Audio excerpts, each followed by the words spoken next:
Hello hello hello, welcome back to my channel. तो आज हम बात करने वाले हैं माइक्रोबायोलॉजी की, the study of small life. ऐसे क्रीचर्स जिनको हम अपनी आंखों से नहीं देख सकते, तो हमें माइक्रोस्कोप्स की ज़रूरत पड़ती है इनको देखने के लिए। और इनका शॉर्ट फॉर्म है, लाइक हम इनको माइक्रोब्स या माइक्रो ऑर्गेनिजम्स भी बोलते हैं। ठीक है, बात करते हैं ओजे यांग की। ठीक है, we have bacteria ruled by bacteriology, viruses OG studied in virology, fungi OG जिसको हम माइकोलॉजी में स्टडी करते हैं, और पैरासाइट्स ऐसे बिन बुलाए मेहमान होते हैं जो आ जाते हैं, बस पैरासाइटोलॉजी में पढ़ते हैं इनको। ये माइक्रोब्स नहीं होते, ये माइक्रोस्कोपिक होता है, मतलब हम इनको देख सकते हैं। कुछ पैरासाइट्स का साइज इतना होता है कि हम इनको अपनी नेकेड आई से देख सकते हैं। तो ये तो हो गई माइक्रोब्स की बात। अब थोड़ा सा इनका ना क्लासिफिकेशन या नॉमेनक्लेचर की बात करते हैं। तो bacteria is categorised into domain, kingdom, phylum, class, order, family, genus and species. यहाँ तक तो समझो कि ये कुछ बैक्टीरिया का सेम, मतलब ये समझो कि ये खानदान है। ठीक है, और ये समझो कि तुम्हारी फैमिली है। ठीक है, तो genus is like a surname और species is like your name. तो मतलब ई कोलाई के लिए कोलाई उसका नाम हो गया और एसरेशिया उसका सरनेम हो गया। ठीक है, it's just like your family tree but with more single cell organisms because every bacteria is single and ready to mingle. Jokes apart. ठीक है, तो एग्जाम्पल्स लेते हैं दो बैक्टीरिया की, एस्केरिशिया कोलाई और स्ट्रेप्टोकोकस निमोनिया।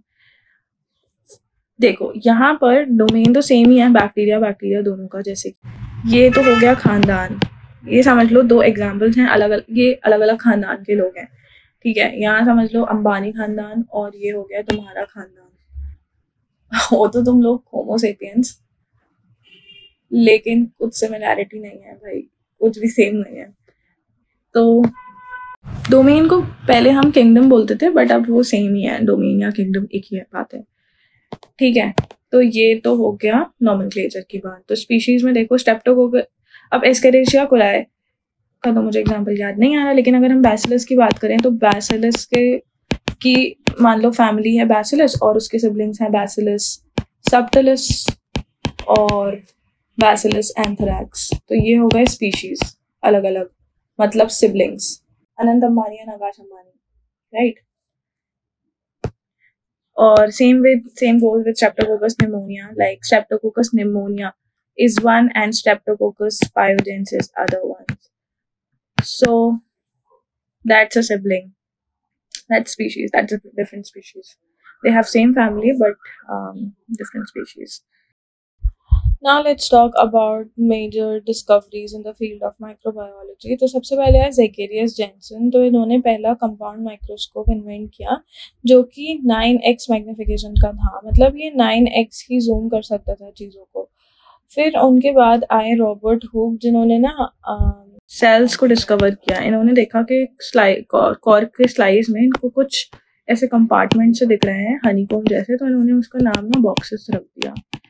ठीक है, सेल्स तब तक नाम नहीं रखा, बाद में किसी ने सेल नाम रख दिया। ठीक है, एंटनी वैन लीeuwenhoek ने 1600 में, सेम ही सेंचुरी में, उन्होंने माइक्रोस्कोप बना दिया 300x का। अब वो 300 टाइम्स मैग्नीफाई कर सकता था ऑब्जेक्ट्स को, और उन्होंने अपने सिंगल सेल्ड ऑर्गेनिजम्स को देखा by inspecting the biofilms on his teeth.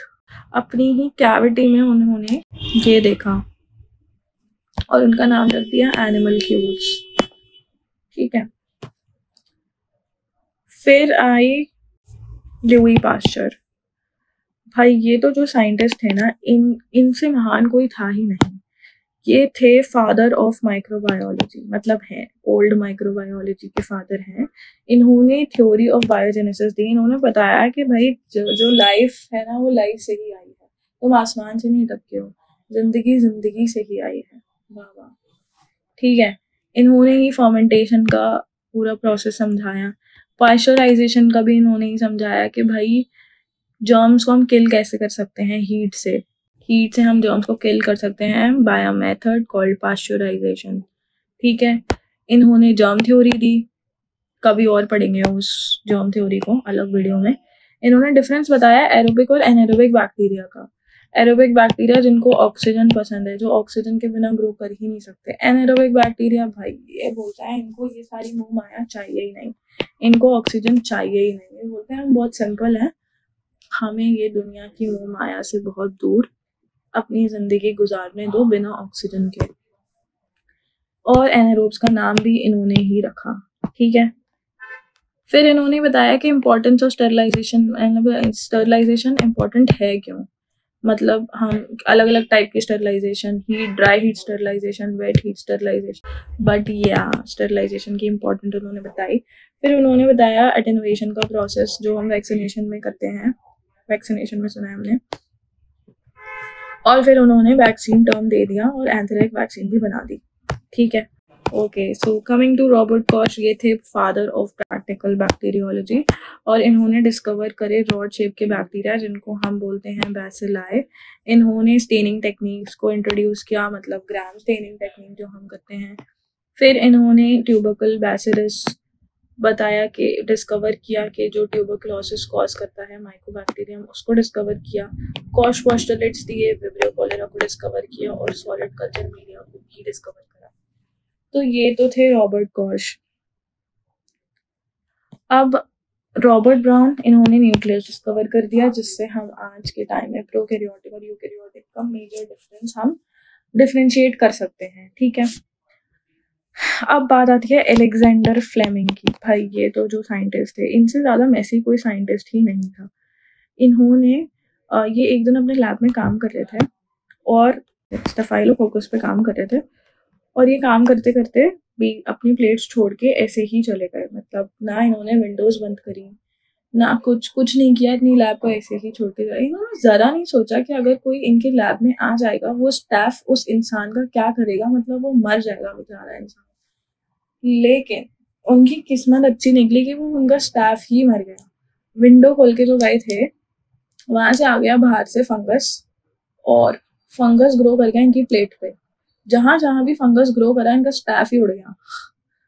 इनका स्टाफ उड़ गया मतलब फंगस ने कुछ तो ऐसा सिक्रीट किया है जिसकी वजह से वो स्टाफ ग्रो नहीं कर पा रहा है। ऑब्जर्व किया इन्होंने और डिस्कवर किया कि ये था फंगस पेनिसिलियम नोटाटम जो कि सिक्रीट कर रहा था पेनिसिलिन। पेनिसिलिन था एंटीबैक्टीरियल जिससे कि स्टाफ मर गया था, ठीक है। किस्मत बहुत अच्छी थी भाई इनकी। लेकिन थोड़े टाइम तक इनकी डिस्कवरी का कुछ हो नहीं पा रहा था क्योंकि पेनिसिलिन अब डिस्कवर तो हो गया था लेकिन यूज नहीं हो पा रहा था। लेकिन जब वर्ल्ड वॉर 2 आया तब जरूरत पड़ी मास प्रोडक्शन करने की पेनिसिलिन की, क्योंकि बहुत सारी डिजीजेस हो रही थी, बहुत सारी बीमारियां हो रही थी। तो ड्यूरिंग दैट टाइम 2 साइंटिस्ट और महारथी साइंटिस्ट थे, फ्लोरे और चेन। इन्होंने मास प्रोडक्शन किया पेनिसिलिन का, ठीक है। और फिर इन्होंने यूज किया पेनिसिलिन को इंजर्ड पर या फिर डिजीज्ड पर, ठीक है। तो 1945 में तीनों को, फ्लेमिंग, फ्लोरे और चेन को नोबेल प्राइज मिल गया फिजियोलॉजी और मेडिसिन में। कितने एक्सीडेंटल जीनियस, मतलब भाई कैसे जीनियस बन गए ये, कैसे फेमस हो गए, विंडोज खोल के चले गए अपने और फेमस हो गए। तुम मत करना ऐसे, तुम्हारे घर में चोर घुस जाएंगे। Okay, so when life gives you mould make penicillin. अब बात करते हैं एक लव स्टोरी की, अगार मीडिया की लव स्टोरी की। अगार मीडिया की डिस्कवरी कैसे हुई। वॉल्टर हीस थे जो कि एक माइक्रोबायोलॉजिस्ट थे, वो अपने लैब में काम कर रहे थे। उनका बैक्टीरिया ग्रो नहीं कर रहा था क्योंकि वो ग्रो ही गलत मीडियम में कर रहे थे, वो जेलेटिन में ग्रो कर रहे थे। अब ये बंदा तब पागल था, इसने ये नहीं सोचा कि भाई जेलेटिन तो जेली है, गर्मियों में मेल्ट तो होगी ही, ठीक है। लेकिन उनकी वाइफ थी फैनी। फैनी ने बोला कि भाई अगार यूज करो, तुम अगार को ट्राई करो, ठीक है। उन्होंने बात पहले तो सोचा कि पागल हो गई है ये औरत, अपने किचन की अगार लाके मेरे लैब के एक्सपेरिमेंट्स में दे दिया। लेकिन भाई बहुत शॉकिंग था कि अगार पे बैक्टीरिया बहुत ही बढ़िया ग्रो करी, क्या मस्त ग्रो करी है बैक्टीरिया अगार पे। उसके बाद तो भाई ये मीडिया हम आज तक यूज करते हैं, अगार तो हम बनाते रहते हैं। तो इस स्टोरी से हमने क्या सीखा,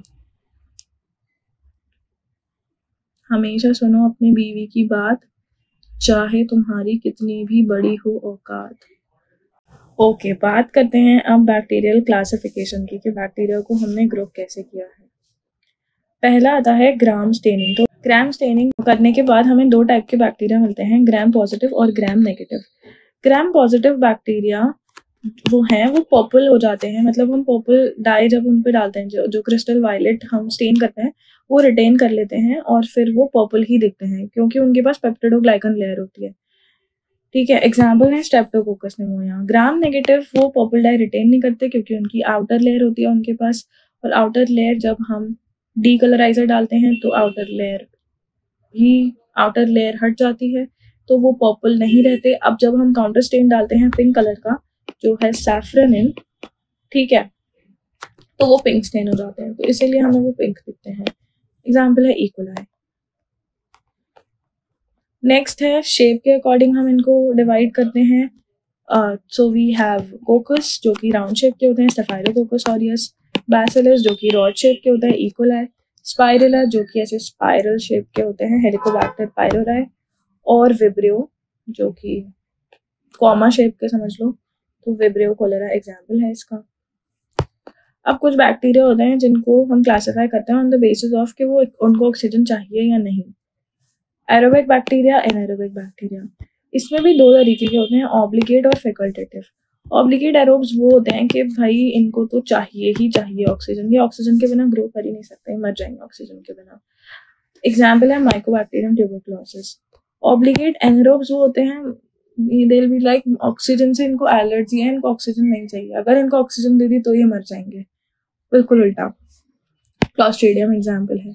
फैकल्टेटिव एरोब्स और फैकल्टेटिव एनारोब्स भी लाइक कि भाई दे दो ऑक्सीजन या नहीं दो, मतलब हम कहीं पे भी ग्रो कर जाएंगे, we don't have any issues, like we are not that much complicated like your girlfriend. Okay, कहीं पे भी हमें सब चलेगा।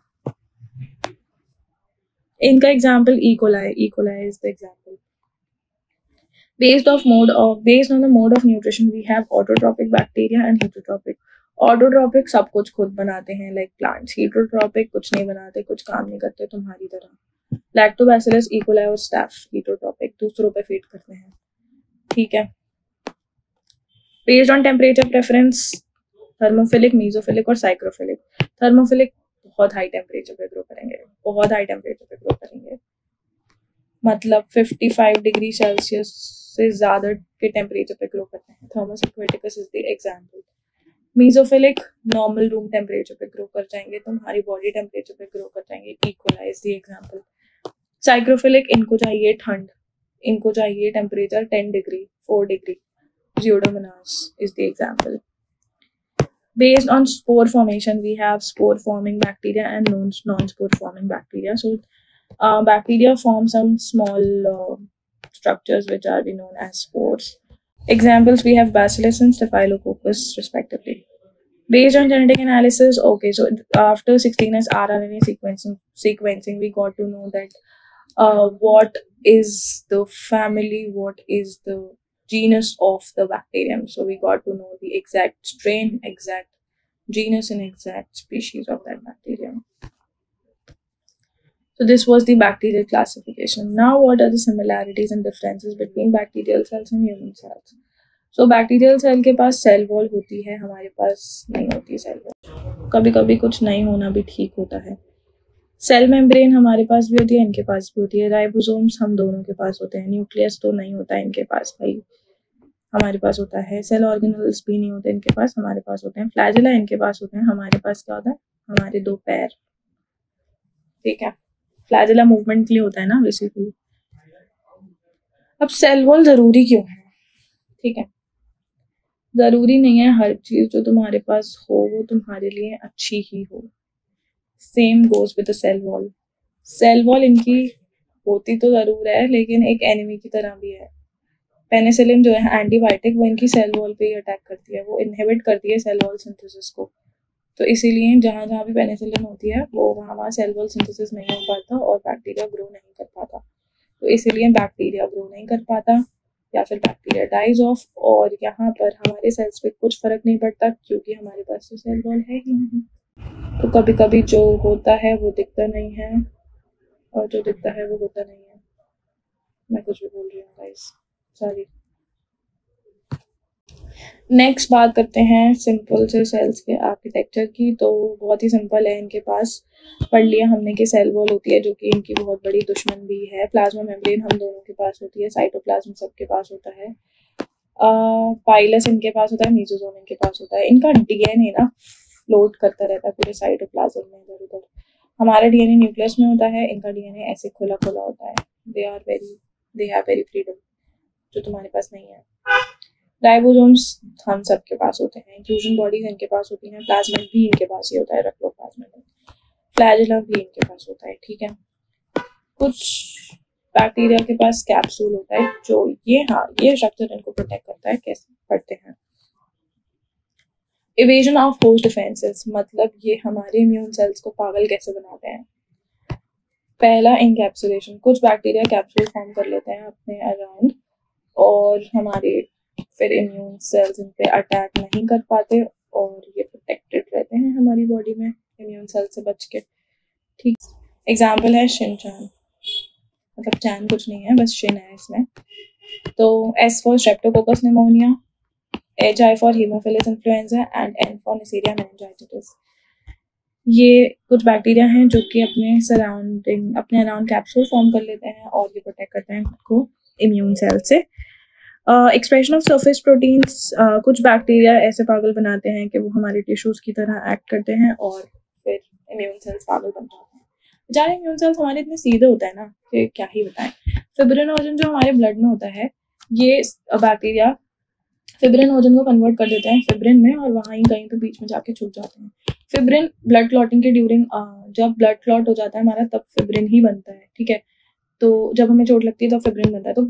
तो जब भी अगर ये बैक्टीरिया फिब्रिन बनाते हैं तो हमारे इम्यून सेल्स को लगता है कि भाई ये तो प्लेटलेट्स काम करना है, अपना रेड ब्लड सेल्स काम करना है, हमें जाने की जरूरत है नहीं, हम क्यों ही जाएं यहाँ, कुछ ये तो अपना क्लॉटिंग का काम कर रहे हैं। लेकिन कभी कभी ऐसा नहीं होता है, बैक्टीरिया छुपा होता है फिब्रिन के पीछे। एग्जाम्पल है स्टेफाइलोकोकस ऑरियस, ठीक है। Toxin anti toxin system. So bacteria के पास कुछ कुछ ऐसे एक्स्ट्रा क्रोमोसोमल डीएनए होता है जिनको हम प्लाज्मिड बोलते हैं। ये प्लाज्मिड ना कभी कभी टॉक्सिन और एंटी टॉक्सिन सिक्रिएट करता है। ये अलग अलग सिक्रिएट नहीं करता, ये ऐसे बॉन्डेड फॉर्म में सिक्रिएट करता है। यूजुअली ये बॉन्डेड फॉर्म में होता है, बट अगर कोई स्ट्रेसफुल कंडीशन आती है बैक्टीरिया के लिए, मतलब अगर इसको किसी को अटैक करना होता है या फिर हमारे इम्यून सेल्स को अटैक करना होता है, तो ये एंटी टॉक्सिन डिग्रेड हो जाता है और ये टॉक्सिन रिलीज हो जाता है और ये टॉक्सिन हमारे इम्यून सेल्स के लिए इज एक्चुअली अ टॉक्सिन और फिर ये बैक्टीरिया जीत जाता है उस फाइट में। Another mechanism is the biofilm formation. ये बैक्टीरिया वैसे होते तो बहुत डरपोक हैं। ये अपने सराउंड एक ईपीएस लेयर बना लेते हैं और अंदर मैट्रिक्स में छुप जाते हैं, कॉलोनीज बनाते हैं और मैट्रिक्स में छुप जाते हैं और डब्ल्यूबीसी जो हमारे वो इस जो ये बायोफिल्म बनती है उसको क्रॉस नहीं कर पाते, उसको पेनिट्रेट नहीं कर पाते और फिर ये बैक्टीरिया दोबारा जीत जाते हैं। एग्जाम्पल है ज़्यूडोमोनास एरिजिनोसा, जो कि एक डिजीज कॉज करता है, रेस्पिरेटरी डिजीज, जिसको हम सिस्टिक फिब्रोसिस बोलते हैं, ठीक है। Another mechanism is leukocidin production. Leukocidin मतलब कुछ ऐसे केमिकल्स प्रोड्यूस करते हैं जिनको हम ल्यूकोसाइडिन बोलते हैं, जो कि डायरेक्ट डब्ल्यूबीसी को किल कर देते हैं। ये बिल्कुल यहाँ तो डिफेंस मैकेनिज्म है, यहाँ बिल्कुल इन्होंने अटैक ही कर दिया। Staphylococcus aureus is the example. Last but not the least, glycocalyx formation. Same bacteria के सराउंडिंग एक और लेयर बन जाती है, ग्लाइकोकैलिक्स। फिर ग्लाइकोकैलिक्स बनी तो डब्ल्यूबीसी इसको ना खा नहीं पाता, फैगोसाइटोसिस नहीं कर पाता डब्ल्यूबीसी इसका और फिर ये जीत जाता है बैक्टीरिया फिर से। ज़्यूडोमोनास एरिजिनोसा इज द एग्जाम्पल। ये स्ट्रेप्टोकोकस हो गया, स्टेफाइलोकोकस हो गया या फिर ज़्यूडोमोनास की बहुत ही ज़्यादा न्यूटोरियस बैक्टीरिया है, मतलब ये बहुत ही ज़्यादा गंदे बैक्टीरिया हैं, ये कुछ भी कर सकते हैं, खुद जीतने के लिए ये किसी भी हद तक गिर सकते हैं। तो ये था इवेजन ऑफ होस्ट डिफेंसेस। बात तो हमने बैक्टीरिया की बहुत सारी कर ली है, अब हम थोड़ी सी वायरसेस की बात करते हैं। ये वायरसेस बहुत कूल होते हैं, इतने कूल होते हैं कि बाहर तो ऐसे एक्ट करेंगे कि ये जिंदा ही नहीं है, मर चुके हैं, ठीक है, लेकिन जैसे कि हमारी बॉडी के अंदर जाते हैं ये जिंदा हो जाते हैं और ये हमें मारने की कोशिश करते हैं। तो बहुत ही सिंपल और एसेल्युलर से स्ट्रक्चर्स होते हैं। इनका पैटर्न ऑफ मल्टीप्लिकेशन बहुत ही अलग सा होता है और इनके पास जेनेटिक मटेरियल हाँ होता है। डीएनए और आरएनए कुछ भी हो सकता है and it could be single stranded और double stranded also. Cytoplasmic membrane इनके पास नहीं होती, साइटोसोल भी नहीं होता और ऑर्गेनल्स भी नहीं होते। हैं तो कूल, लेकिन बहुत सारी चीजें इनके पास हैं भी नहीं, चाहिए भी हमसे उधार। सिंपल सा स्ट्रक्चर है वायरस का। तो कुछ वायरसेस इतने सिंपल होते हैं कि उनके पास सिर्फ एक कैप्सिड होता है जो कि प्रोटीन से बना होता है। अंदर उसके न्यूक्लियर मतलब जेनेटिक मटेरियल होता है जो कि आरएनए या डीएनए कुछ भी हो सकता है। कुछ एंजाइम होते हैं, कुछ ही होता है, वरना तो हमारे एंजाइम यूज करते हैं वो। वैसे ये तो एक सिंपल सा स्ट्रक्चर हो गया, लेकिन कुछ वायरसेस में एक एनवेलप होता है जो कि लिपिड से बना होता है और उसके ऊपर एनवेलप प्रोटीन होता है। मतलब कुछ प्रोटीन या स्पाइक्स होते हैं, जो कोरोना वायरस में भी हमने देखे थे, थोड़े से स्पाइकी सा स्ट्रक्चर था, ठीक है, जो कि ऑब्वियसली अटैचमेंट का ही हेल्प करते हैं। फिर आते हैं, थोड़ा सा डिफरेंसेस पढ़ते हैं सेल्स और वायरसेस में। तो सेल्स हैं basic units of life, they are independent, मतलब तुम्हारी तरह तो बिल्कुल नहीं, इंडिपेंडेंट है ये, तुम नहीं हो, समझे। वायरसेस डिपेंडेंट है तुम्हारी तरह, तभी फंक्शन कर सकते हैं जब हमारे अंदर हो, बाहर कुछ नहीं कर सकते। सेल्स वेल डिफाइंड स्ट्रक्चर है इनका, बहुत कॉम्प्लेक्स है। वायरसेस सिंपल तो हैं लेकिन बहुत ही जानलेवा, मतलब मार ही डालेंगे तुम्हें। जेनेटिक मटेरियल है इनके पास, डीएनए या फिर आरएनए प्रोटीन कोड के अंदर, पढ़ लिया है हमने। सेल मेम्ब्रेन होती है इनके पास, आउटर में एनवेलप होता है कुछ के पास, बल्कि वो भी कुछ के पास। माइटोसिस और बाइनरी फिजन से रिप्रोड्यूस करते हैं सेल्स। ये बोलते हैं कि इतना कॉम्प्लेक्स करना ही क्यों है ब्रो, माइटोसिस और बाइनरी फिजन क्या होता है मुझे नहीं मतलब, मुझे तुम्हारे सेल्स हाईजैक करने हैं और अपना जेनेटिक मटेरियल बस रेप्लिकेट करना है। मुझे नहीं पता ये माइटोसिस और बाइनरी फिजन क्या होता है, इन सब झंझटों में मुझे नहीं पढ़ना, मैं बहुत सिंपल हूँ, इनके टैंट्रम्स नहीं है। न्यूक्लियर मटेरियल होता है सेल्स में, बोथ डीएनए और आरएनए, लेकिन जेनेटिक मटेरियल मेजरली डीएनए होता है।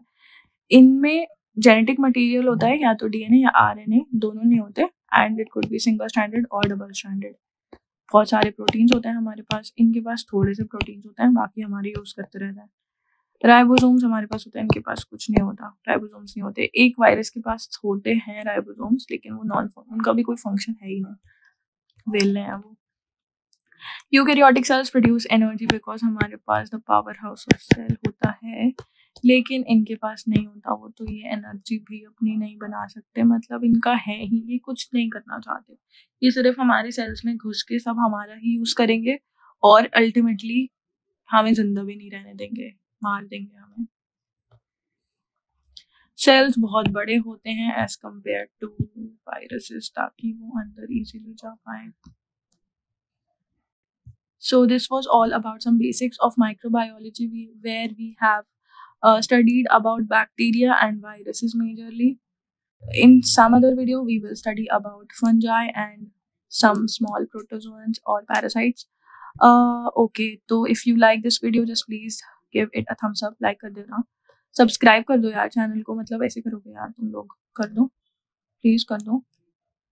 और टॉपिक्स यार मुझे बता दो, मतलब मुझे ऐसे समझ में नहीं आता है कि मैं आप नेक्स्ट किस टॉपिक पे वीडियो बनाऊँ, तो 1-2 टॉपिक्स मुझे एटलीस्ट कमेंट्स में बता दो कि ये टॉपिक चाहिए, मैं 2-3 दिन में वीडियो बना दूँ। बेल आइकन पे क्लिक कर देना तो तुम्हें नोटिफिकेशन भी मिल जाएगी ना तुम्हें उस वीडियो की, तो मैं बना दूँगी, ऐसे मत करो। सब्सक्राइब कर दो मेरा चैनल सेल स्टोरीज, थोड़े से सब्सक्राइबर से बढ़ा दो यार प्लीज़। चलो ठीक है, बाय।